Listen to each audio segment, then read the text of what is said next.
আজকে চরমনায় যত বড় দলই হোক না কেন, আমাদের পীর সাহেবরাও কিন্তু বলেন আমাদের গোড়া হইল উজানি। এমন আল্লাহওয়ালা তোমাদের চাঁদপুর উজানিতে ঘুমায় আছে। কারি ইব্রাহিম সাহেব রহমতুল্লাহ আলাইহির নাম ইতিহাস থেকে মুছবে না। কারি ইব্রাহিম সাহেব রহমতুল্লাহ আলাইহির সোহবত গ্রহণ করিয়া দাদা হুজুর ইসহাক সাহেব রহমতুল্লাহ আলাইহি যখন নাকি চরমনায় চলিয়া গেলেন, চরমনায় গিয়া দ্বীনের কাজ শুরু করলেন রে বাবা। আজকে চরমনার ঘোরা হইল উজানি। এই উজানির থেকে সোহবত নিয়া ইসহাক সাহেব রহমতুল্লাহ আলাইহি চরমনায় বাগান সাজাইলেন।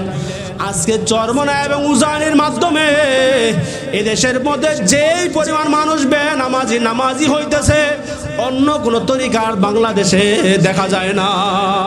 উজানির শাখা প্রশাখা গোটা বাংলাদেশে ছড়ায় গেছে। এই যে তোমাদের চাঁদপুরের জমিনে কারি ইব্রাহিম সাহেব রহমতুল্লাহ আলাইহি ঘুমিয়ে আছে। আমার বাবারা এত বড় আল্লাহওয়ালা ছিল রে বাবা, কোনো সন্দেহ থাকতে পারে না। কারি ইব্রাহিম সাহেব রহমতুল্লাহ আলাইহি কেন আসলেন এবং চাঁদপুরে কেন আসলেন? এই গোটা জাতিকে হেদায়েত করার জন্য। আজকে কারি ইব্রাহিম সাহেব রহমতুল্লাহ আলাইহি চাঁদপুর উজানিতে ঘুমায় রইলেন। কত মানুষকে পাগল বানায় গেছে, এখন দৌড়ায় কারি ইব্রাহিম সাহেব আর নাই। আল্লাহ ওয়ালাদেরকে তোমরা পেলা না রে বাবা। আলে বলা আমাদের সংস্রব গ্রহণ না করিয়া মাওলার কবরে যাইও না। আমার বাবার এই চাঁদপুর উজানি থেকেই তো চরমনার জন্ম হয়েছে। জোরে বলেন কথা ঠিক না বেঠিক? কারি ইব্রাহিম সাহেব রহমতুল্লাহ আলাইহি এই উজানের মাধ্যমে রে বাবা এই ঘটনা আপনারা অনেকেই জানেন, যেহেতু আপনার এলাকার মানুষ, আমরা তো দূরের মানুষ, কিন্তু আমরা জানি আল্লাহ ওয়ালাদের সত্য ঘটনা। কারি ইব্রাহিম সাহেব রহমতুল্লাহ আলাইহি এত বড় আল্লাহ ওয়ালা ছিলেন। উজানির জমিনে যখন নাকি আসলেন মাদ্রাসা করবেন, আপনারা দেখছেন না যে গম্বুজ এখনো আছে পুরাতন মসজিদের সাথে। কারি ইব্রাহিম সাহেব রহমতুল্লাহ আলাইহি যখন নাকি আসলেন উজানিতে, দেখলেন ওই গম্বুজের নিচে বাঘ তার বাচ্চাকে দুধ পান করায়। এখানে মানুষ চলিয়ে আসছে, কারি ইব্রাহিম সাহেব আসে বাঘকে ডাক দিছে, বাঘ চলিয়া যা, তুই তোর জায়গায় চলিয়া যা। এখানে বনি আদম আসছে, ইবাদত করবে, জায়গা ছাড়িয়া যাও। আমরা ঘটনা শুনছি, ঘটনা বাস্তব, কোনো সন্দেহ নাই। কারি ইব্রাহিম সাহেব রহমতুল্লাহ আলাইহি জবান দিয়ে বলতে দেরি হয়েছে, ওই বাঘটার বাচ্চাকে নিয়ে দৌড় দিতে দেরি করে না। জোরে বলেন আল্লাহু আকবার। এমন আল্লাহওয়ালা তোমাদের চাঁদপুর উজানিতে ঘুমায় আছে। কারি ইব্রাহিম সাহেব রহমতুল্লাহ আলাইহির নাম ইতিহাস থেকে মুছবে না, কিয়ামত পর্যন্ত এই নাম আর মুছবে না। জোরে বলেন কথা ঠিক না বেঠিক? এজন্য বলেন তো আল্লাহওয়ালাদের সাথে আমাদের থাকা দরকার আছে না নাই? উলামায়ে কেরামদের বন্ধুত্ব গ্রহণ করা দরকার আছে না নাই? উলামায়ে কেরামদের কথা শুনে আমাদের জীবন পরিচালনা করা দরকার আছে না নাই?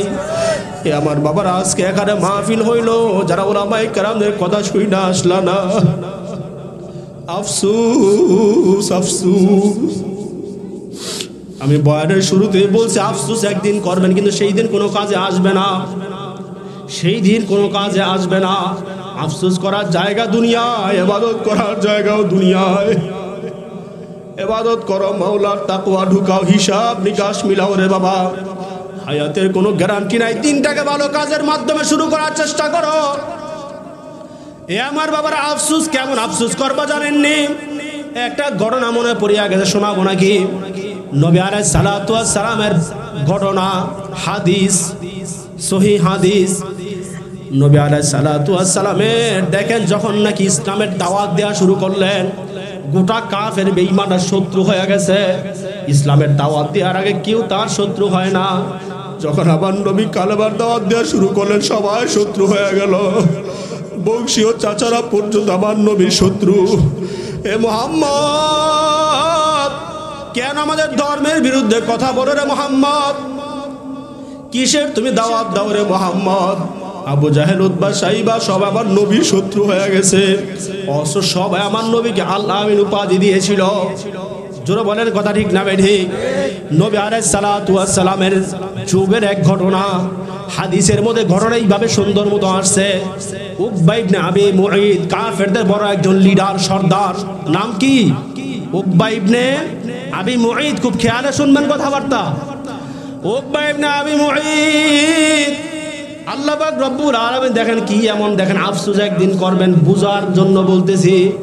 আপনারা আফসোস করবেন, কিন্তু সেই দিন কোনো কাজে আসবে না। এই মাহফিলের মধ্যে যারা আসলা না, আফসোস একদিন করবা, কোনো কাজে আসবে না। উকবা ইবনে আবি মুঈত কাফেরদের বড় একজন লিডার, সর্দার। কুরাইশদের উপস্থিতি সবাইকে দাওয়াত করছে সর্দারের বাড়িতে। একটু বলেন তো, দাওয়াত করলে তাকে মানুষ মেহমানদেরকে সর্বোচ্চ সম্মান করার চেষ্টা করে কি করে না? আমি আপনাদের এখানে আসলাম, আপনারা আমাকে চেষ্টা করছেন সর্বোচ্চ আপ্যায়ন, সর্বোচ্চ সম্মান করার জন্য, কারণ আমি আপনাদের এখানে মেহমান হয়ে আসছি। উকবা ইবনে আবি মুঈত কাফেরদের বড় একজন লিডার, সবাইকে দাওয়াত করছে। কুরাইশের অনেক মানুষ উপস্থিত। নবী আলাইহিস সালাতু ওয়াস সালামের বংশীয় চাচা উকবা ইবনে আবি মুঈত ঘরের ভিতরে আমার নবীও ঢুকছেন। সবাই খাওয়া দাওয়া শুরু করছে। নবী আলাইহিস সালাতু ওয়াস সালামের সামনে খাবার, কিন্তু খাবার খায় না। উকবা ইবনে আবি মুঈত ডাক দিয়ে, এর বাতিজা মুহাম্মদ খাবার কেন খাও না? বলে, চাচা আমি খাবার খাবো না, যতক্ষণ পর্যন্ত আপনি কালেমা না পড়েন আপনি খাবার খাবো না। জোরে বলেন আল্লাহু আকবার। ও চাচা, আপনি যতক্ষণ কালেমা না পড়বেন আমি খাবার গ্রহণ করব না।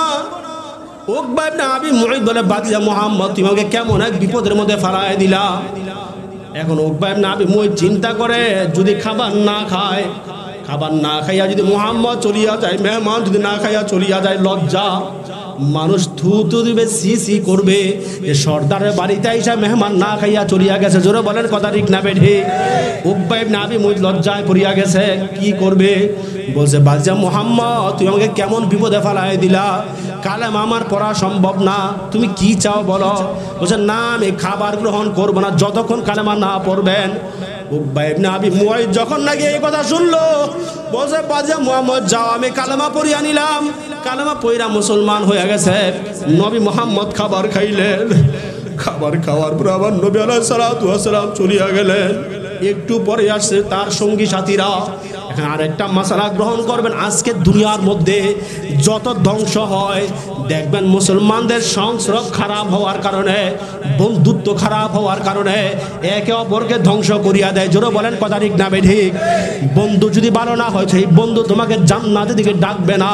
সে নিজেও নামাজ পড়ে না, ওই বেনামাজির সাথে যদি উঠা বসা করো, দেখবা তুমি নামাজি হইলেও দেখবা তার বেনামাজির সাথে চলাফেরার কারণে তুমিও বেনামাজি হয়ে যাইবা। জোরে বলেন কথা ঠিক না বেঠিক? বন্ধুত্ব খুবই খারাপ জিনিস। উকবা ইবনে আবি মুঈত যখন নাকি দেখলেন তার সঙ্গী সাথীরা আসছে, আবু জাহেল, উতবা, সাইবা সবাই চলে আসছে। এ উকবা, কাজটা করলা কি? কেন তুমি কালেমা পড়লা? তুমি আমাদের দল থেকে বের হয়ে গেলা, কেন এই কাজ করলা? জবাবদিহি করার জন্য বলতেছে। এ উকবা ইবনে আবি মুঈত কাজটা করলা কি? বলছে, শোনো, আমি বড় লজ্জায় পড়িয়া গেছি, বিপদে পড়িয়া গেছি। আমার বাদিয়া কালেমা না পড়লে খাবার গ্রহণ করবে না, কি করব বলো? খাবার যদি গ্রহণ না করিয়া চলিয়া যায়, গোটা আরবে সি সি পড়বে যে সর্দারের বাড়িতে আইসা মেহমান না খাইয়া চলিয়া গেছে, বিপদে পইরা কালেমা পড়ছি। আবু জাহেল, উতবা, সাইবা তার সঙ্গীরা ডাক দিয়া বলে, হে উকবা শোনো, যদি তুমি আমাদের বন্ধুত্ব রাখতে চাও, এখন যাও গিয়া মুহাম্মদের চেহারা বরাবর থুক মারবা, থুক বাইরা বলবা, নে তোর কালেমা ফিরাই দিলাম, মুহাম্মদ তোর কালেমা আমি গ্রহণ করি নাই, যাও গিয়া থুক মারো। আমার বাবার, আমার নবী সব চাইতে দামি, আমার নবীর চেয়ে দামি দুনিয়ার মধ্যে কেউ নাই। আমার নবী আলাইহিস সালাতু ওয়াস সালাম যখনই কালেমার দাওয়াত দেওয়া শুরু করলেন, সবাই শত্রু হয়ে গেছে রে বাবা। উকবা ইবনে আবি মুঈত এই বন্ধুত্ব রক্ষা করার জন্য দৌড়ে মুহাম্মদের কাছে গেছে। যে নবী আমার দামি, আমার নবীর চেয়ে দামি কেউ হইতে পারে না রে বাবা। নবী আলাইহিস সালাতু ওয়াস সালামের চেহারা বরাবর থুক মারিয়া বলে, মুহাম্মদ নাও তোর কালেমা, আমি তোর কালেমা পড়ি নাই, কালেমা আমি ফিরাই দিলাম। নবী আলাইহিস সালাতু ওয়াস সালামের চেহারা বরাবর থুক মারিয়া কালেমা ফিরাই দিছে। সেই দিন আল্লাহ পাক রব্বুল আলামিন বিচারের ময়দানে ইয়াউমা ইয়া'আদ্দুজ জালিমুনা আলা ইয়াদাইহি, ইয়াউমা ইয়া'আদ্দুজ জালিমুনা আলা ইয়াদাইহি, এই যে জালেম উকবা ইবনে আবি মুঈত আমার নবীর চেহারা বরাবর থুক মাইরা কালেমা ফিরাই দেওয়ার কারণে কিয়ামতের ময়দানে আঙ্গুল কামড়াবে। ইয়াউমা ইয়া'আদ্দুজ জালিমুনা আলা ইয়াদাইহি, ইয়াদাইহি নিজের হাত নিজে কামড়াবে, হাত কামড়াবে আর আফসোস করবে, আমি কি করলাম, মুহাম্মদের কালেমা ফিরায় না দিলে আজকে আমি জাহান্নামে যাইতাম না। আমার বাবার এই জন্যই বললাম, আফসোস আপনারাও একদিন করবেন। যারা আজকে এত সুন্দর মাহফিল করলো, আপনাদের এলাকার সন্তানরা মাহফিলের আয়োজন করলো, কিন্তু মাহফিলে আসলা না। একদিন আফসোস করবার বলবা, আরে কেন গেলাম না মাহফিলে, কেন আরে বলে আমাদের বয়ান শুনলাম না। বাবা হিসাব নিকাশ না মিলায়া মাওলার কবরে যায়ও না। ইয়া আইয়ুহাল্লাযীনা আমানুত্তাকুল্লাহ ওয়া কুনু মা'আস সাদিকিন। বাবা আল্লাহকে ভয় করো। সংস্রবদের গ্রহণ করবা। কাদের সংস্রব গ্রহণ করবা? সাদিকিনদের সংস্রব গ্রহণ করো। আল্লাহ ওয়ালাদের সংস্রব গ্রহণ করো। উলামায়ে কেরামদের সংস্রব গ্রহণ করো। এই যে আপনাদের এলাকার উলামায়ে কেরামরাও এখানে উপস্থিত আছে রে বাবা। আপনাদের মহল্লার ইমাম সাহেব সহ মাওলানা হাবিবুর রহমান চাঁদপুরি, তিনিও তো আপনাদের এলাকার মহল্লার মাওলানা, তিনিও চেষ্টা করছেন দাওয়াত দেওয়ার জন্য। আসো আসো মাহফিলে বসো, বয়ান শোনো। আপনাদের এলাকার সন্তানরা মাহফিলে বারবার দাওয়াত দিছে, আসো বসো, বয়ান শোনো, উলামায়ে কেরামদের মজলিসে আসো। একদিন আফসোস করবা, কিন্তু সেই দিন কোনো কাজে আসবে না রে বাবা। হিসাব নিকাশ না মিলায়া মাওলার কবরে যাও না রে বাবা। দিনটাকে ভালো কাজের মাধ্যমে শুরু করার চেষ্টা করো। ওই যে বললাম, ইসলামের প্রথম খলিফা আবু বকর সিদ্দিক রাদিয়াল্লাহু তাআলা আনহু, তিনি এমন একজন সাহাবী, তিনি এমন একজন আমার নবীর সংস্রব কর্ণওয়ালা সাহাবী। আবু বকর আমার নবীকে কি পরিমাণ মহব্বত করছে রে বাবা, খুব খেয়ালে শোনার চেষ্টা করো। আজকে আপনার আমার দিলের মধ্যে নবীর মহব্বত নাই, সুন্নতের কোনো মহব্বত নাই।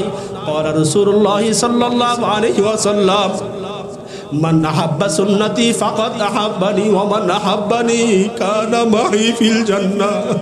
আল্লাহ রাসূল সাল্লাল্লাহু আলাইহি ওয়াসাল্লাম নিজেই ফরমান, মান আহাব্বা সুন্নতি, কেউ যদি আমার সুন্নতকে মহব্বত করে, ফাকাদ আহাব্বানি, সে যেন আমি রাসূলকে মহব্বত করলো। জোরে বলেন সুবহানাল্লাহ। ওয়া মান আহাব্বানি কানা মাই ফিল জান্নাহ, আর যে নাকি আমার নবীকে মহব্বত করতে ওর নবীর সাথে জান্নাতি হয়ে যাবে। জোরে বলেন সুবহানাল্লাহ। এ আমার বাবার, আমার নবীর সাথে জান্নাতে যাইতে মনে চায় কি চায় না? আরো জোরে বলো, চাইতে চায় কি চায় না? অতএব নবীর মহব্বত না গ্রহণ না করিয়া মাওলার কবরে যায়ও না। আমার বাবার আর নবীকে মহাব্বত করলেন। আবু বকর কেমন মহাব্বত করছে রে বাবা জানো নি?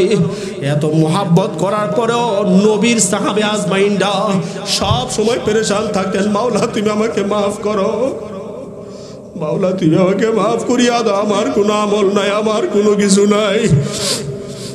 ওমর আমার নবীর মহব্বত এত দিলের মধ্যে ঢুকাইছে, মাওলার ভয়ে কান্না করে কান্না করে কান্নার কান্না।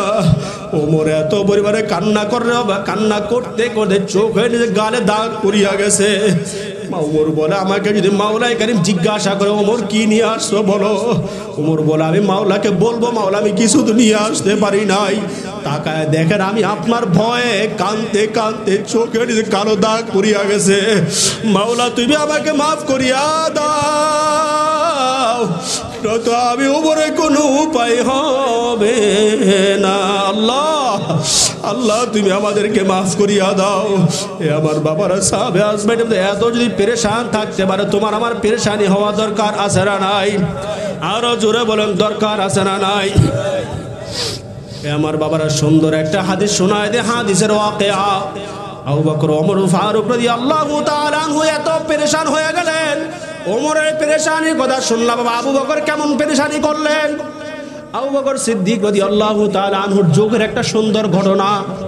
আবু বকর সিদ্দিক রাদিয়াল্লাহু তাআলা আনহুর খেলাফত কালে একটা নিয়ম ছিল যে যত বিধবা মহিলা আছে, বিধবা মহিলাদের একটা তালিকা থাকতো, দরজার মধ্যে লাগানো থাকতো। যত বিধবা মহিলা আছে প্রত্যেকটা বিধবা মহিলার নামের পাশে টিক চিহ্ন দেওয়া থাকতো। মানে কি, ওই বিধবা মহিলার জন্য এক একজন সাহাবী খাদেম নিয়োজিত থাকতো। জোরে বলেন সুবহানাল্লাহ। এক একজন খাদেম মহিলারা বিধবা মহিলার জন্য খেদমতের মধ্যে নিয়োজিত হয়ে যাইতো। কারণ একজন বিধবা মহিলা যখন নাকি হয়ে যায়, তার অনেক দেখা যায় কাজকর্ম করে দেওয়ার কোনো লোক থাকে না। জোরে বলেন কথা ঠিক না বেঠিক? দেখাশোনার কেউ থাকে না।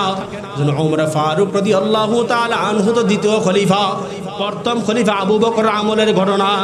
দরজার মধ্যে যত আরবের মধ্যে বিধবা মহিলা আছে প্রত্যেকটা বিধবা মহিলার একটা তালিকা ঝুরানো থাকতো, যেই মহিলার জন্য সাহাবী খাদেম নিয়োজিত আছে তার নামের পাশে টিক চিহ্ন থাকে। জোরে বলেন আল্লাহু আকবার।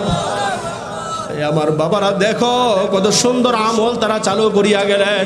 কিন্তু আজকে আপনার এলাকার মধ্যে যদি বিধবা মহিলা থাকে, চেয়ারম্যান মেম্বারদের কাছে তালিকা নাই। জোরে বলেন কথা ঠিক না ঠিক?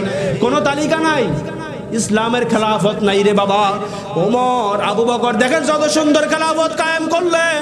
আবু বকর এত সুন্দর যখন নাকি খেলাফত কায়েম করলেন, ওমর ফারুক রাদিয়াল্লাহু তাআলা আনহু একবার দরজার মধ্যে তাকাইলেন, তাকায় দেখে একটা বিধবা মহিলার নামের মধ্যে টিক চিহ্ন নাই। উমরের মনটা খারাপ হয়ে গেছে। চিন্তা করলো, আরে সমস্ত বিধবা মহিলার নামের পাশে টিক চিহ্ন দেওয়া মানে সবার জন্য খাদেম আছে, একটা বিধবা মহিলার নামের পাশে টিক চিহ্ন নাই। উমর চিন্তা করলেন, আরে বিধবা মহিলার কোনো খাদেম নাই, আমি উমর কালকে থেকেই বিধবা মহিলার খেদমতে নিয়োজিত হয়ে যাব। জোরে বলেন সুবহানাল্লাহ। ওমর এইভাবে নিয়ত করলেন যে আমি কালকে থেকে বিধবা মহিলার বাড়িতে কাজ করব, যা আছে আমাকে দাও আমি করিয়া দেই। বিধবা মহিলার যখন নাকি তালিকার মধ্যে এইভাবে দেখার পরে দেখারও ভালো কাজের জন্য তাদের কত নিয়ত ছিল। 10 জন সাহাবী আছে যারা দুনিয়ার মধ্যে জান্নাতের টিকিট পাইয়া গেছে। জোরে বলেন সুবহানাল্লাহ। এই 10 জনের মধ্যে একজন ওমর আছে। একটু বলেন তো, যদি জান্নাতের টিকিট পেয়ে যায় কোনো পেরেশানি আছে নাকি? কোনো পেরেশানি নাই। কিন্তু তারপরে ওমর কান্না করে, মাওলা তুমি আমাকে মাফ করিয়া দাও, আমি হয়তো এখন মাওলার কাছে আমল বেশি করতে পারি না, আমার চেয়ে পোড়া কপাল আর কেউ হইতে পারে না। আমার বাবার জন্য খুব খেয়ালে শোনো, দেখো তারা দিনটাকে কিভাবে ভালো কাজের মাধ্যমে শুরু করতেন। ওমর রওনা করলেন, ঠিক আছে আমি কালকেই যাব ফজরের নামাজ পড়িয়া দিনের শুরুতে ওই বিধবা মহিলার বাড়ির কাজ করব। বাড়িতে চলিয়া গেছে, দরজার মধ্যে নক করছে, কে আসরে মা? বলছে কে? বলে আমি ওমর। বলে মা আপনার তো কোনো খাদেম নাই, আমি আসছি আপনার বাড়ির কাজ করিয়া দেওয়ার জন্য। কি কাজ আছে বলেন?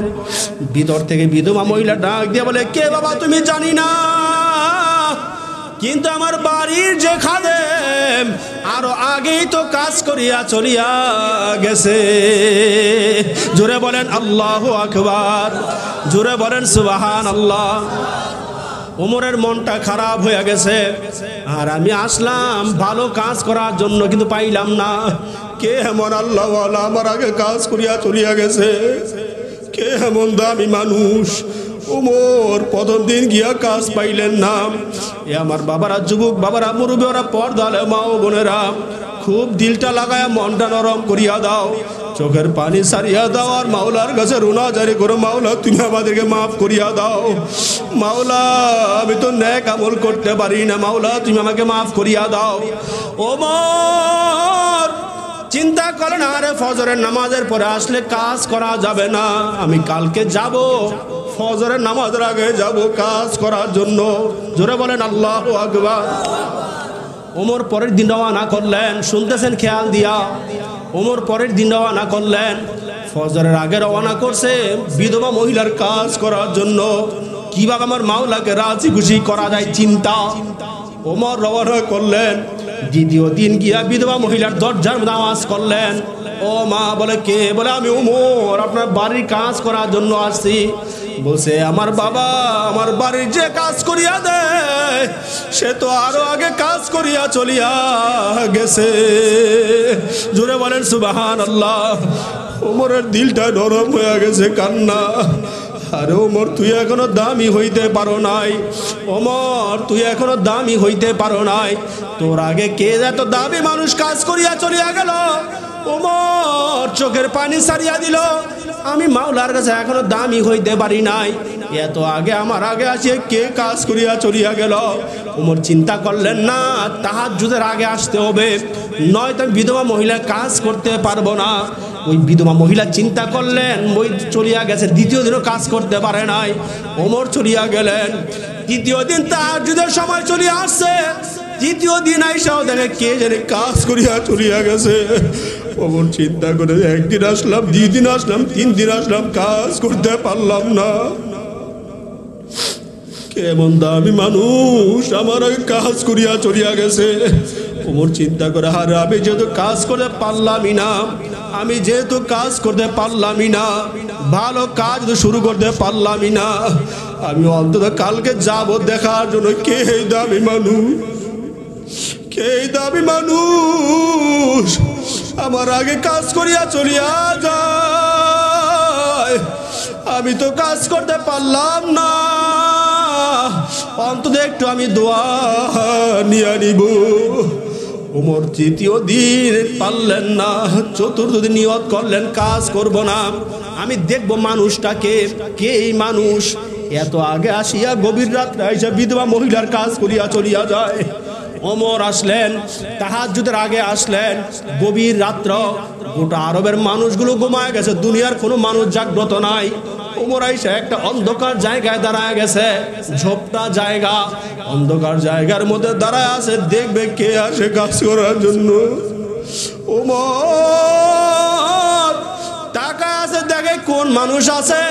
হঠাৎ করিয়া ওমর তাকায় দেখে একটা মানুষ আসতেছে, চেহারা মোড়া দেওয়া, চাদর দিয়া চেহারা পেঁচানো, এইভাবে চেহারা পেঁচানো, এইভাবে চাদর দিয়া চেহারা ঢাকা।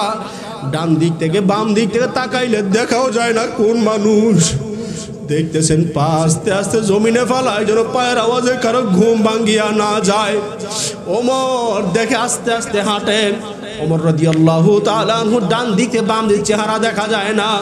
যখন বিধবা মহিলার দরজার সামনে চলিয়া আসছে, ওমর আইসে এমনি দৌড়াইয়া এইভাবে চাদরটা এইভাবে টান মারলেন। টান মারার পরে তাকায় দেখে তিনি আর কেউ না, আমিরুল মুমিনিন হযরত আবু বকর। জোরে বলেন সুবহানাল্লাহ। আবু বকর কাজ করার জন্য আসলেন। বাবা, ইসলামের প্রথম খলিফা, তিনি এত গভীর রাত্রে কাজ করার জন্য আসে।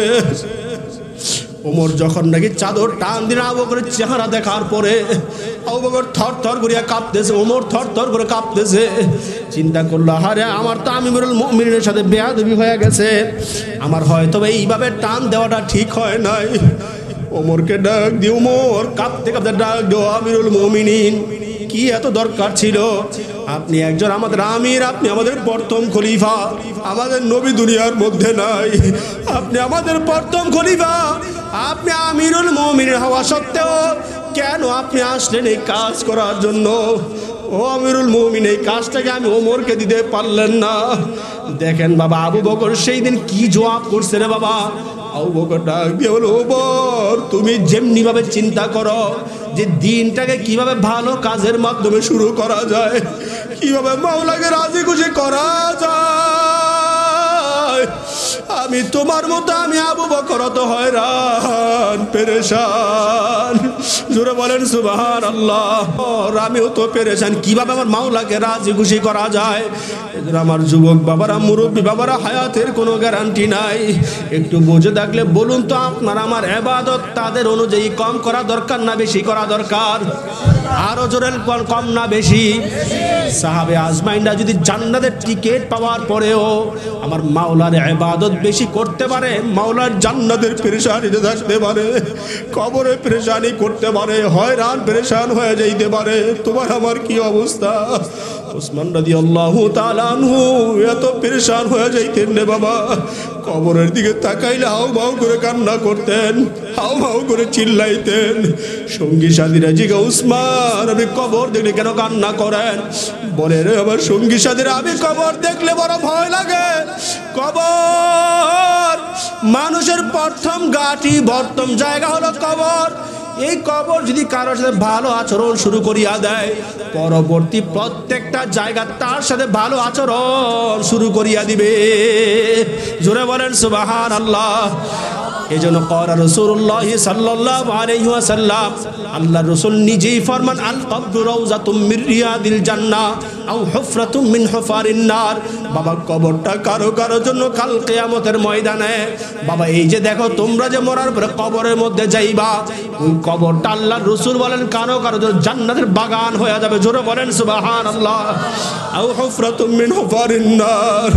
বাবা কবরটা আবার কারো কারো জন্য জান্নাতের বাগান নয়, জাহান্নামের আগুন দিয়া ভরিয়া যাবে। জোরে বলেন নাউজুবিল্লাহ। আল্লাহ তুমি আমাদেরকে মাফ করিয়া দাও। আমার বাবারা জাহান্নামের আগুন, কবরের আগুন সহ্য করার কোনো ক্ষমতা নাই রে বাবা। আমার বাবার ওসমান রাদিয়াল্লাহু তাআলা আনহু এই জন্য কবর দেখলে এত কান্নাকাটি করতেন। আর আমার মাওলায় যদি কবরের মধ্যে মাফ করিয়া দেয়, পরবর্তী আমার কোনো টেনশন নাই, কোনো পেরেশানি নাই। আল্লাহ ওয়ালারা পর্যন্ত দুনিয়ার মধ্যে কান্নাকাটি করতেন, মাফ চাইতেন, মাওলা তুমি আমাকে মাফ করিয়া দাও। তুমি যদি মাফ না করো আমার কোনো উপায় হবে না। আমার বাবার এই জন্য বললাম নবীর মহব্বত ঢুকাও, উলামায়ে কেরামদের মহব্বত ঢুকাও, আল্লাহ ওয়ালাদের সংস্রবে যাওয়ার চেষ্টা করো। মাঝে মধ্যে উজানি যাও, উজানি গিয়ে আল্লাহ ওয়ালাদের সংস্রব গ্রহণ করিও। মাঝে মাঝে চরমনায় যাও, চরমনায় গিয়ে সংস্রব গ্রহণ করার চেষ্টা করিও।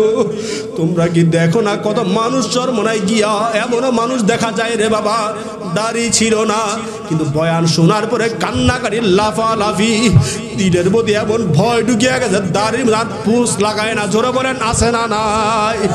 উজানির মধ্যে এমন কত মানুষ আছে রে বাবা, গিয়া দৌড়ায় আর বলে আমার মাওলাই কই, আমার মাওলাই কই। আমার মাওলাকে না নিয়া কবরে যাওয়ার চেষ্টা করিও না রে বাবা। কবর নিয়ে হয়রান হয়ে যাও, পেরেশানি হয়ে যাও, মাওলাকে পাওয়ার চেষ্টা করো। পীর সাহেব চরমনায় মুফতি সৈয়দ মোহাম্মদ রেজাউল করিম, নায়েবে আমির মুফতি সৈয়দ মোহাম্মদ ফয়জুল করিম, এমন দুইজন শায়েখ আমরা পেয়ে গেলাম রে বাবা। বয়ানে শুধু কান্নার কান্না, বয়ানে কান্নার কান্না। যে বয়ান শোনে তো শোনে, বয়ান শুনে দিল পরিবর্তন হয়ে যায়। উজানির ময়দানে মানুষ গেলে শুধু কান্না, মনে হয় যেন আমি গুনাহগার, আবার যে আর গুনাহগার হইতে পারে না। আমার বাবারা সাহাবে আজমাইন আমার নবীর কাছে গেলে এমন মনে করতো, ও নবী আমি কিছু করতে পারি না, আমি গুনাহ করিয়া ফেলাইছি, আমার অবস্থা কি হবে? ঠিক তদ্রুপ ভাবে আল্লাহ ওয়ালাদের কাছে গিয়া, আলেম ওলামাদের কাছে গিয়া বলো, হুজুর আমি তো গুনাহ করিয়া ফেলাইছি, আমি তো নামাজ ছাড়িয়া দিছি, আমাকে রাস্তা দেখা দেন। এজন্য বলেন তো উলামায়ে কেরাম আল্লাহ ওয়ালাদের সংস্রবে আমাদের থাকা দরকার আছে না নাই?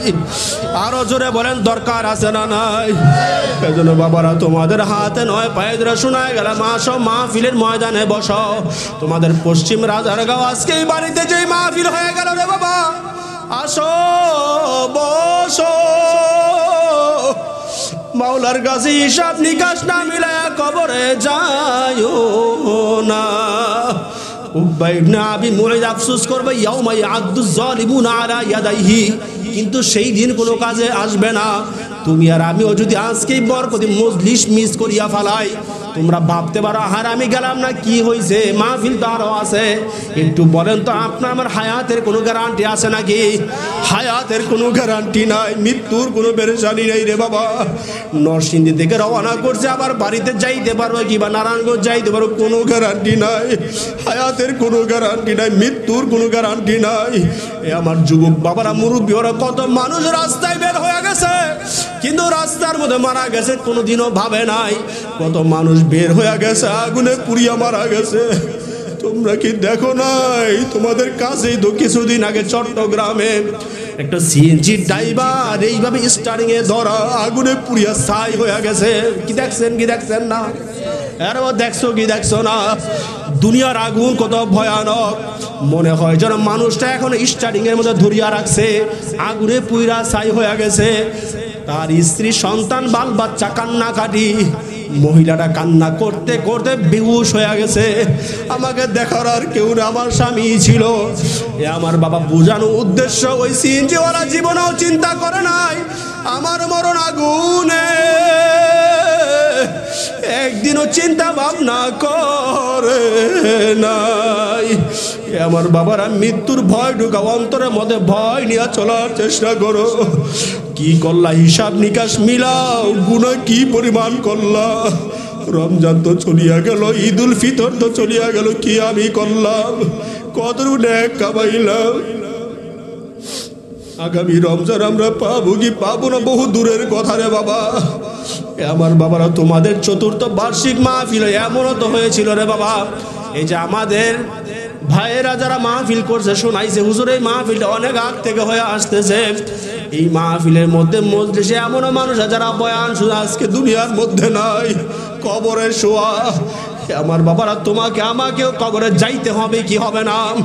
আরো জোরে বলেন হবে কি হবে না?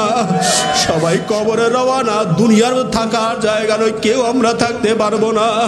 এই জন্য বাবারা গুনার কথা স্মরণ করিয়া মাওলার কাছে কান্নাকাটি করো।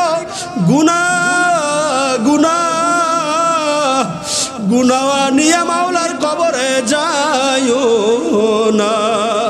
মনে করবা আমি সবচেয়ে নিকৃষ্ট, আমি সবচেয়ে খারাপ, আমার মতো খারাপ আর কেউ নাই, আমার মতো গুনাহগার আর কেউ নাই।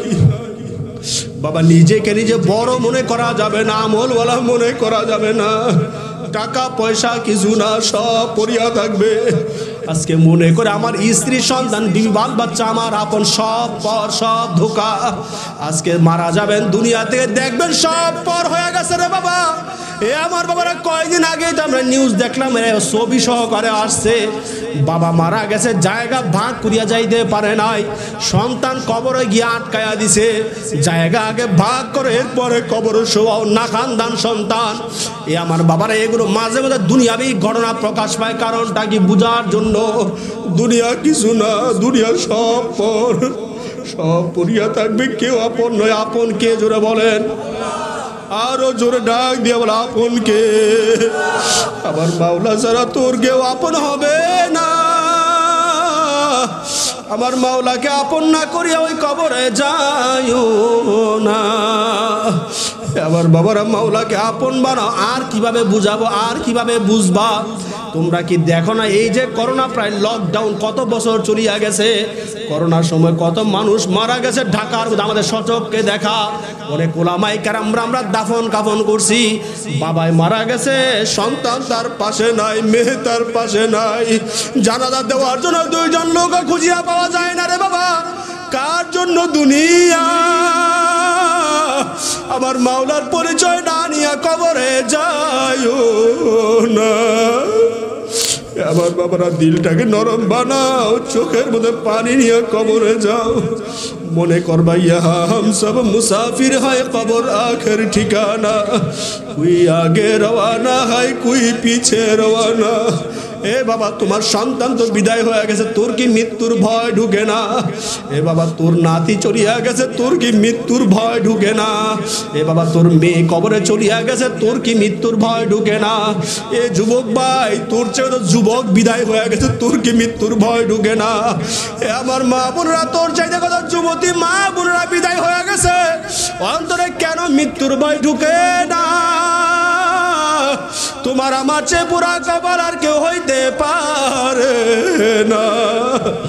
বাবারে করোনার মধ্যে এমনও ঘটনা শোনা গেছে, বাবাই মারা গেছে, বাবার যখন নাকি শুনছে করোনা হয়ে গেছে, তাকে ঘরে আটকা রাখছে, কেউ আর যায় না, দেখাও করে না। কোন জায়গার একটা ঘটনা প্রায় জাতীয় নিউজ হয়েছিল। বাবার এই ঘটনায় সমস্ত দেশে বোধহয় নাড়া দিয়ে ফেলছিল করোনাকালীন সময়, আপনাদের মনে আছে কিনা আমি জানি না।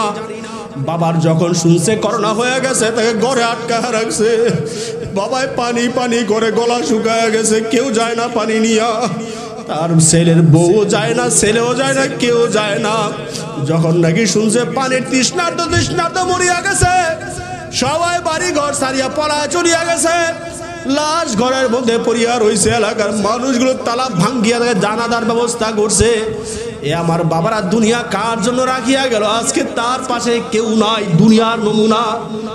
আখিরাতের বিচারের ময়দানে আমার আল্লাহ পাক রব্বুল আলামিন ছাড়া কেউ পাশে থাকবেন আশা করা যায় নাকি?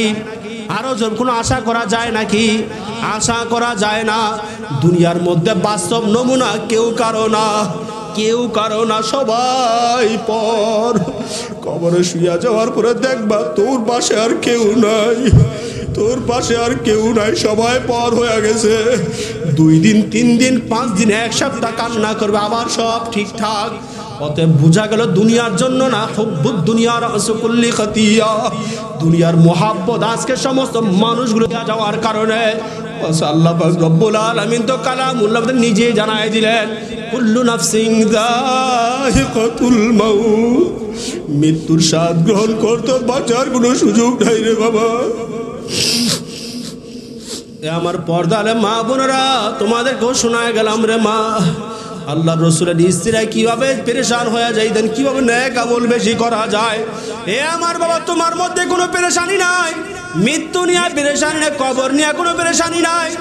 অবশ্য নবী আলাইহিস সালাতু ওয়াস সালাম হঠাৎ একদিন ঘরের মধ্যে ঢুকলেন, ঘরের মধ্যে ঢুকার পরে দেখে খাদিজা কুবরা রাদিয়াল্লাহু তাআলা হাউ মাউ করে কান্না করে। রসুলের আদরের প্রথম স্ত্রী, ও খুব খেয়ালে শোনো, আদরের স্ত্রী আল্লাহ রসুল সাল্লাল্লাহু আলাইহি ওয়াসাল্লামের, নবী আলাইহিস সালাতু ওয়াস সালাম ঘরের মধ্যে প্রবেশ করলেন, ঢুকা দেখে কান্না করে। খাদিজা কেন কান্না করো? কোনো আঘাত দিছিনি? তুমি কি আমার দ্বারা কোনো কষ্ট পাইছুনি রে খাদিজা? বলো কেন কান্না করো? বলতেছি, ইয়া রাসূলুল্লাহ, ইয়া হাবিবাল্লাহ, আপনি আমাকে আঘাত দিবেন তো বহু দূরের কথা, আপনার কারণে আমি খাদিজা দামি হয়ে গেছি।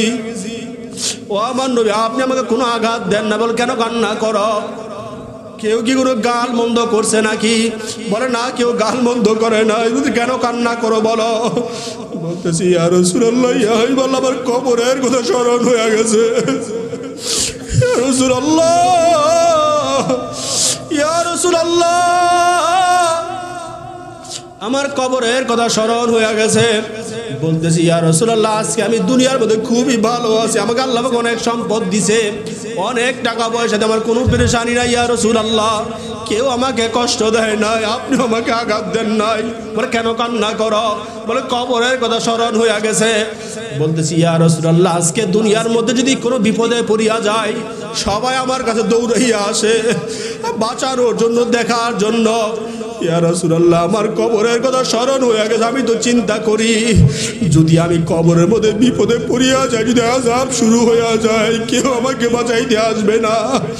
যদি আমার কবরে 1টা না 2টা 99টা সাপ চলে আসে, ইয়া রাসূলুল্লাহ, আমার কি হবে? আমি চিন্তা করে খুঁজে পাই না। আল্লাহ, তুমি আমাদেরকে মাফ করিয়া দাও। জোরে বলেন আল্লাহুম্মা আমিন। বলতেছি, ইয়া রাসূলুল্লাহ, ইয়া হাবিবাল্লাহ, আমার কবরের কথা স্মরণ হয়ে গেছে, এজন্য আমি কান্না করি। খাদিজা, কান্না বন্ধ করো, আল্লাহ তোমাকে মাফ করিয়া দিবে, তুমি তো অনেক নেক আমল করছো। বলতেছি, ইয়া রাসূলুল্লাহ, ইয়া হাবিবাল্লাহ, না, আমার বিশ্বাস হয় না, আমাকে আমার মাওলা মাফ করবে কি করবে না। আমার বাবারা দেখো, খাদিজা আমার আল্লাহ রসুলের প্রথম স্ত্রী, তারপরও যদি এত কান্নাকাটি করে, এত কবরের ভয়, মৃত্যুর ভয়, জাহান্নামের ভয়। বলতেছি, ইয়া রাসূলুল্লাহ, ইয়া হাবিবাল্লাহ, আমার দিলের মধ্যে বিশ্বাস আছে, আমার মাওলা ভয় আমাকে মাফ করবে কি করবে না। বলতেছে, খাদিজা, মাফ চাও, কান্নাকাটি করো, আল্লাহর কাছে তওবা করো, দোয়া করো, আমল করো, আমার মাওলা তোমাকে মাফ করিয়া দিবে। বলছে, না, আমার বিশ্বাস হয় না, আমি যদি বিপদে পড়িয়া যাই, কে আমাকে বাঁচাবে? কবরে কে আমাকে বাঁচাবে? বলতেছি, ইয়া রাসূলুল্লাহ, আমি কান্না বন্ধ করবো, আমার কাছে কয়টা চাওয়া পাওয়া আছে। বলে, কি চাওয়া বলো? বাবা, খুব খেয়ালে শোনে, পর্দালে মা বোনেরা, যুবক বাবারা, খুব খেয়ালে শোনো, দেখো তোমার অন্তরে একটু ভয় ঢুকে কিনা রে বাবা। বলতেছি, ইয়া রাসূলুল্লাহ, ইয়া হাবিবাল্লাহ, আমি যখন নাকি মারা যাব, আপনি আমাকে দুনিয়ার কোনো কাফন দিয়া কাপড় আমাকে পেঁচায়া কবরে রাখবেন না। আপনার যে জামা মুবারক আছে, বরকতি জামা মুবারক, আমি মারা যাওয়ার পর আপনার বরকতি জামা মুবারক দিয়া আমাকে কাফন দিয়া কবরের মধ্যে শোয়া দিবেন। বলে, ঠিক আছে, করব। বলে, আরেকটা চাও। বলে, কি চাওয়া? বলতেছি, ইয়া রাসূলুল্লাহ, ইয়া হাবিবাল্লাহ, আপনি আমাকে নিজের হাতে কবরে শোয়া আসবেন, আমাকে নিজের হাতে আমাকে দাফন করিয়ে আসবেন। বলে, ঠিক আছে, রেখা যে তোমার ওয়াদা আমি রাখবো। 3 নাম্বার চাও। বলে, ইয়া রাসূলুল্লাহ, বলো কি চাওয়া? বলতেছি, ইয়া রাসূলুল্লাহ, ইয়া হাবিবাল্লাহ, মানুষ যখন এই কবরে শোয়া দিবে, মিনহা খলাকনাকুম ওয়া ফিহা নুঈদুকুম ওয়া মিনহা নুখরিজুকুম তারাতান উখরা। ইয়া রাসূলুল্লাহ, এই দোয়া পইরা পইরা যখন নাকি আমার কবরে মাটি দিয়া 40 কদম চলে আসবে, আমার তো সওয়াল জবাব শুরু হয়ে যাবে। ইয়া রাসূলুল্লাহ, আমি জানি না সওয়াল জবাব আমি দিতে পারবো কি পারবো না। মান রব্বুকা ওয়া মান দীনুকা মান নাবিয়ুকা। ইয়া রাসূলুল্লাহ, আমি জানি না 3টা সওয়ালের জবাব দিতে পারবো কি পারবো না। ইয়া রাসূলুল্লাহ, ওগো আমার স্বামী,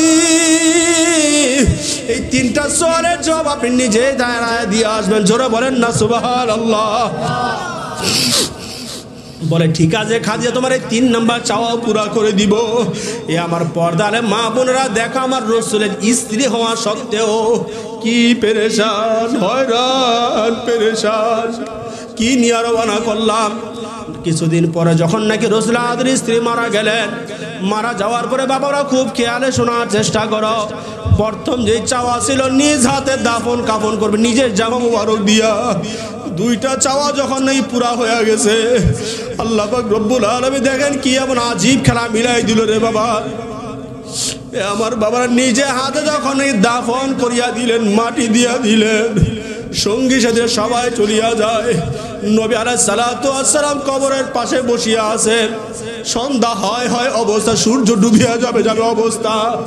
একটু বলেন তো আল্লাহ পাক রব্বুল আলামিন সব কিছু দেখতেছেন কিনা? সব দেখতেছেন। আল্লাহ পাক রব্বুল আলামিন হাবিব যায় না, আল্লাহ তো পেরেশান। ও জিব্রাইল, যাও দৌড়াইয়া যাও, গিয়া দেখো আমার হাবিব কেন এখনো যায় না। জিব্রাইল আমিন চলে আসলেন। আসসালামু আলাইকা ইয়া রাসূলুল্লাহ, ইয়া হাবিবাল্লাহ।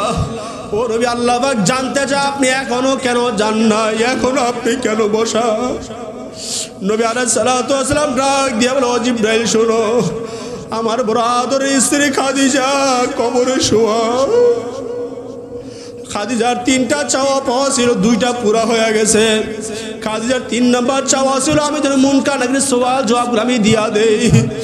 আবার খাদিজা বড় আদরের স্ত্রী, যখন আরবের সবাই আমার শত্রু, জন্মের আগে পিতাকে হারায়া, 6 বছর বয়সে মাকে হারায়া, 8 বছর বয়সে দাদাকে হারায়, আমি এতিম সন্তান, আমি ধাপে ধাপে বড় হইলাম, সবাই আমার পর হয়ে গেছে। আমার সঙ্গী সাথী বংশীয় চাচারা পর্যন্ত হত্যার প্ল্যান করে।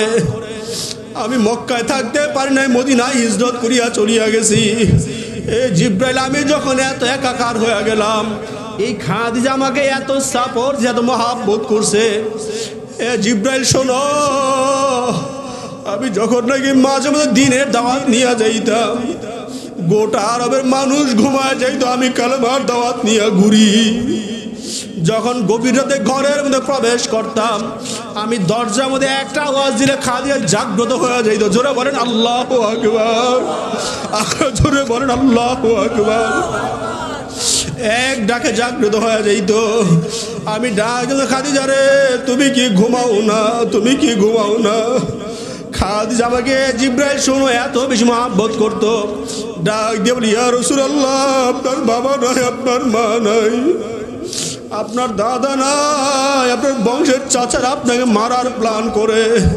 ইয়া রাসূলুল্লাহ, যখন দেখলাম আপনার এত ভয়ানক মারার প্ল্যান করে, ইয়া রাসূল, আমি চিন্তা করি আপনার যদি বাবায় থাকতো, আপনার মা থাকলে আপনাকে বাইরে রাইখা তো ঘুমাইতে পারতো না। ইয়া রাসূলুল্লাহ, এজন্য আমি আপনাকে বাইরে রাখলে আমার ঘুম আসে না। জোরে বলেন সুবহানাল্লাহ। এ জিব্রাইল আমাকে এত বেশি মহব্বত আমার করতো খাদিজা, আমার আদরের স্ত্রী কবরে শোয়া,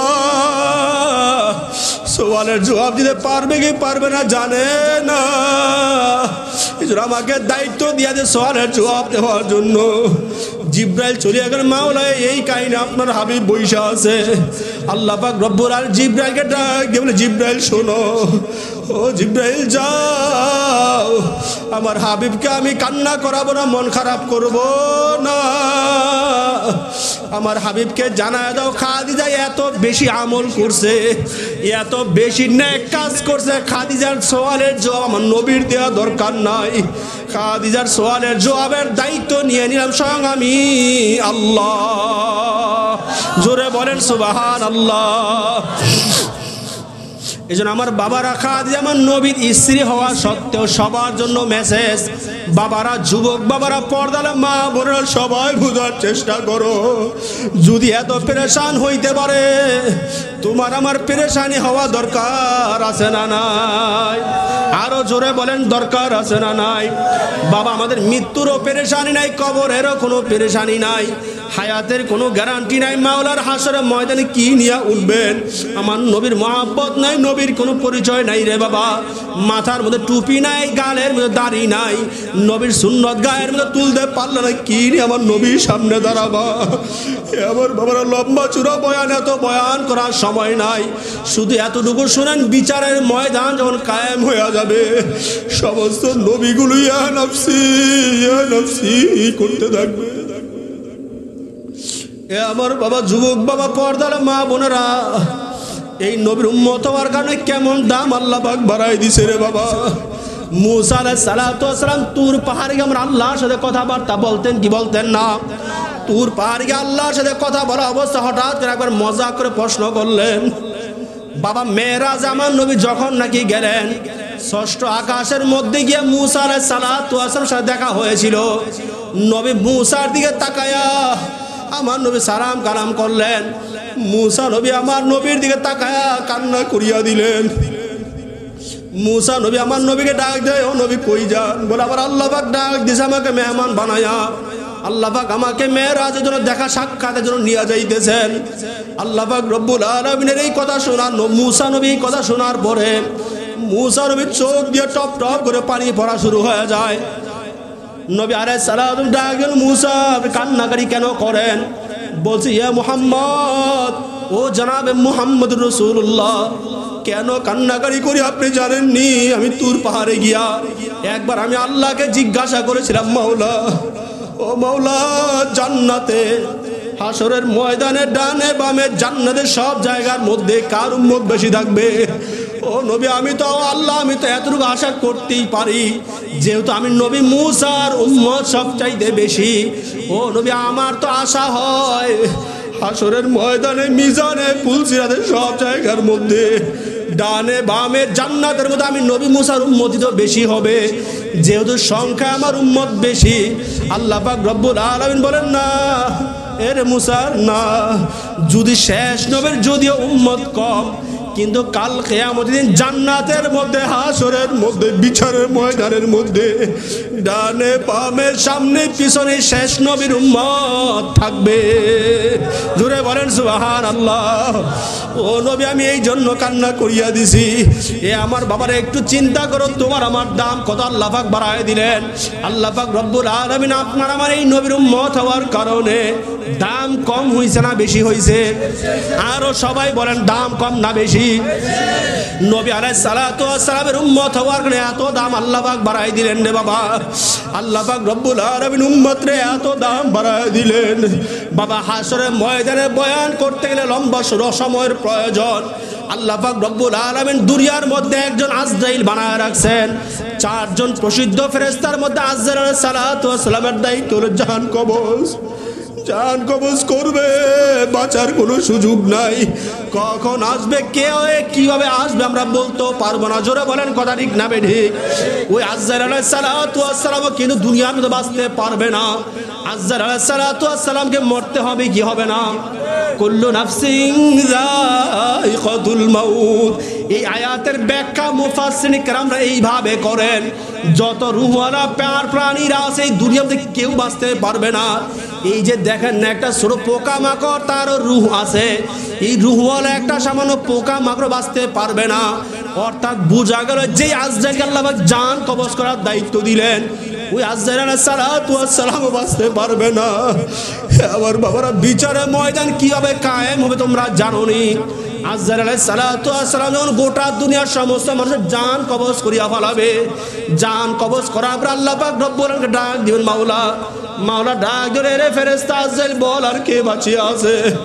ও মাওলা, সবার জান কবজ হয়ে গেছে, আপনার আরশ বহনকারী ফেরেশতারা বাঁচিয়ে আছে। এরে ফেরেশতা আজরাইল তাদের জানও কবজ করিয়া ফেলা, বাঁচার কোনো সুযোগ নাই। এই দুনিয়ার মধ্যে কেউ বাঁচতে পারবে না। আল্লাহ, আল্লাহ তুমি আমাদেরকে মাফ করিয়া দিও।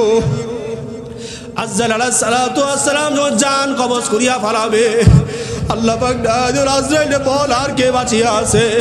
বলবে, মাওলা আর কেউ নাই, তুমি আর আমি, তুমি আর আমি, আর কেউ নাই।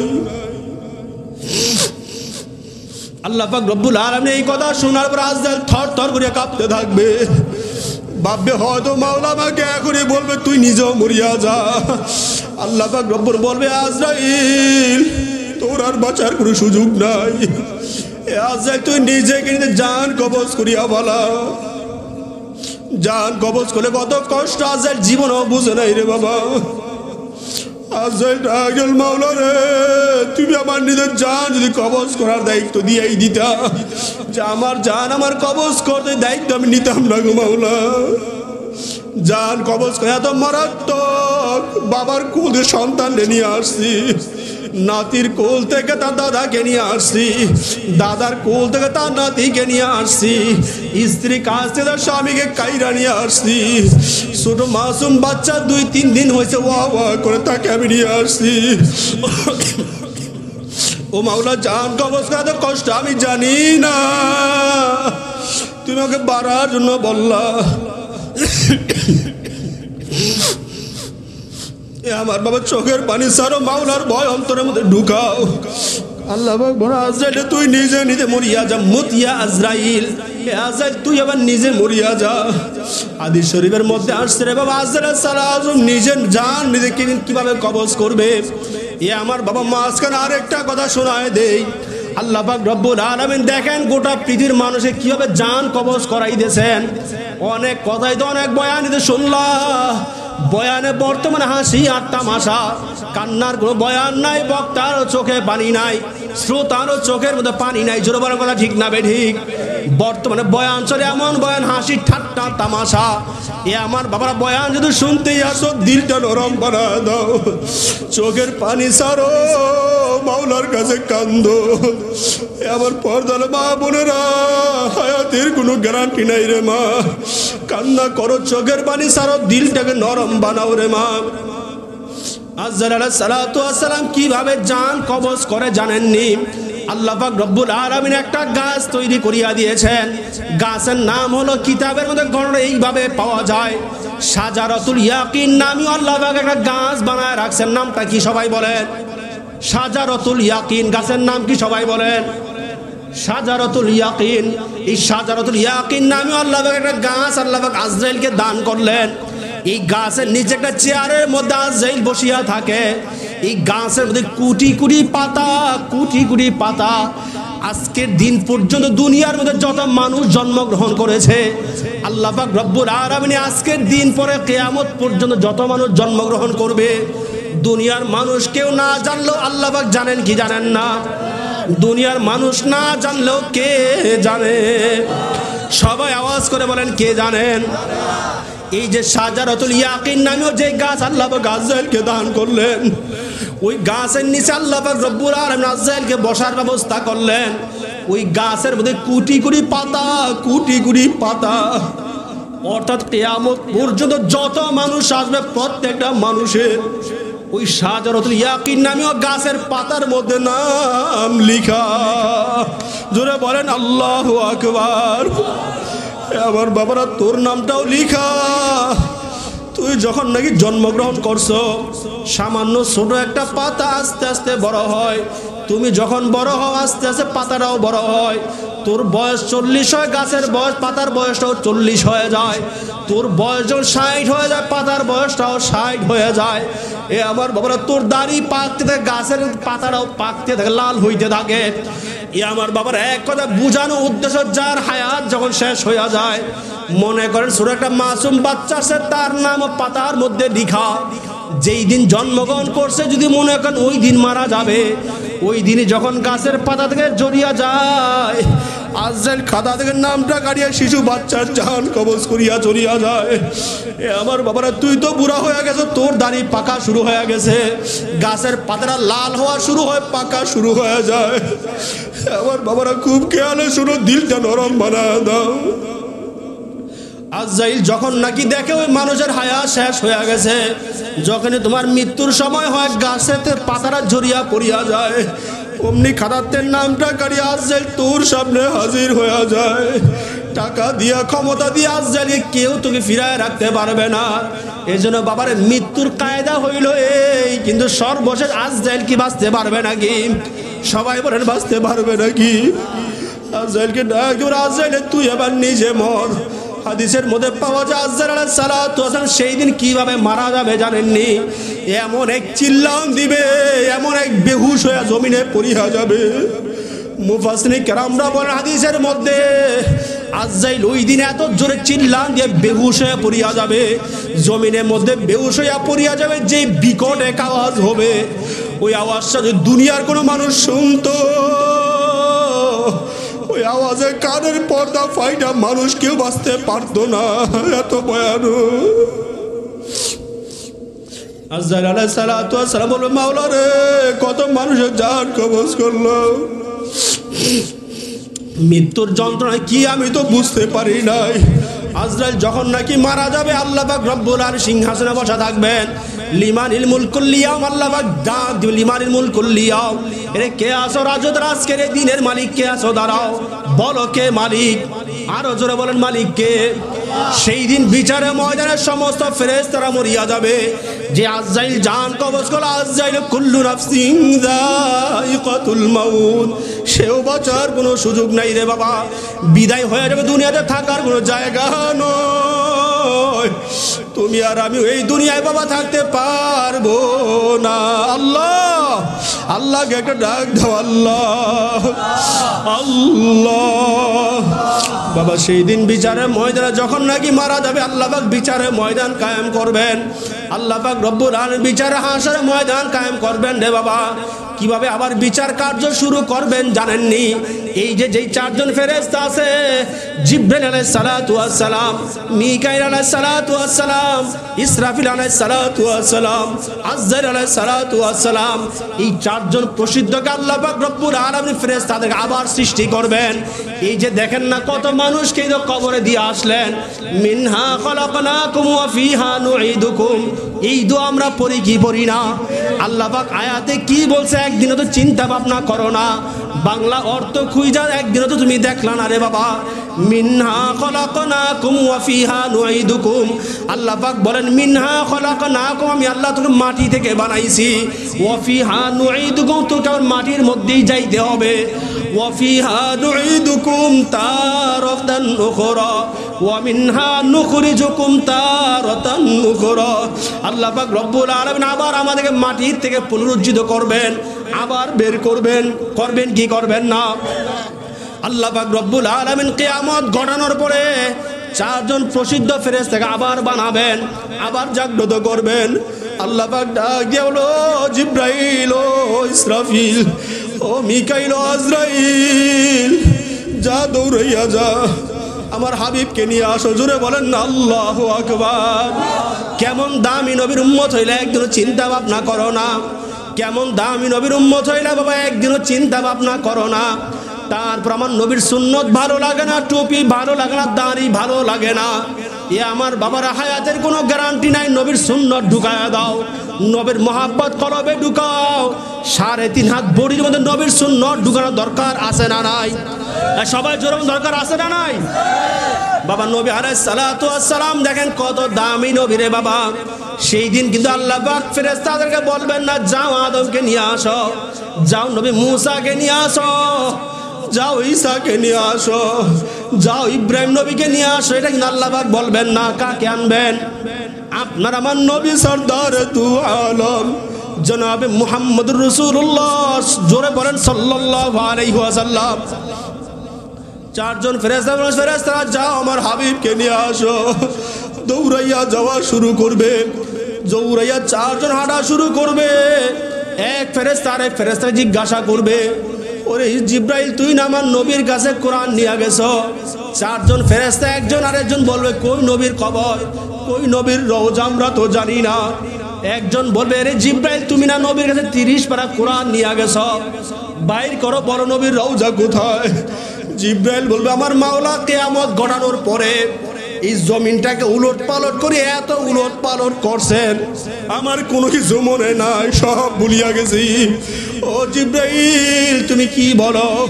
জিব্রাইল বলবে, আজরাইল, তুমি না আমার নবীর জান কবজ করছো, তুমি কি বলতে পারো নবীর রওজা কোথায়? বলে, আমারও মনে নাই। আমার বাবারা, খবরদার খবরদার, হিসাব নিকাশ না মিলে মাওলার কবরে যাইও না। আল্লাহ, আল্লাহকে একটু করুণ সুরে ডাক দাও, আল্লাহ। আমার বাবারা, দিলটা নরম করে আল্লাহকে ডাক দাও, আল্লাহ আল্লাহ।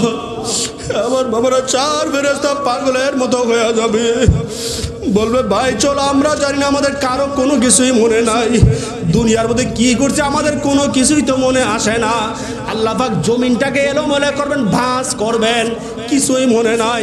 আল্লাহ পাক রব্বুল আলামিন যখন নাই কেমন কিয়ামতের ময়দান কায়েম করবেন, বিচারের ময়দান কায়েম করবেন, চার ফেরেশতা বলবে, চলো হাঁটি আমার নবীর রওজা খুঁজি। হাঁটতে হাঁটতে হাঁটতে হাঁটতে দৌড়াইয়া হঠাৎ করে দেখবে দূরে একটা বিশাল নূর চমকাইতেছে। জোরে বলেন সুবহানাল্লাহ।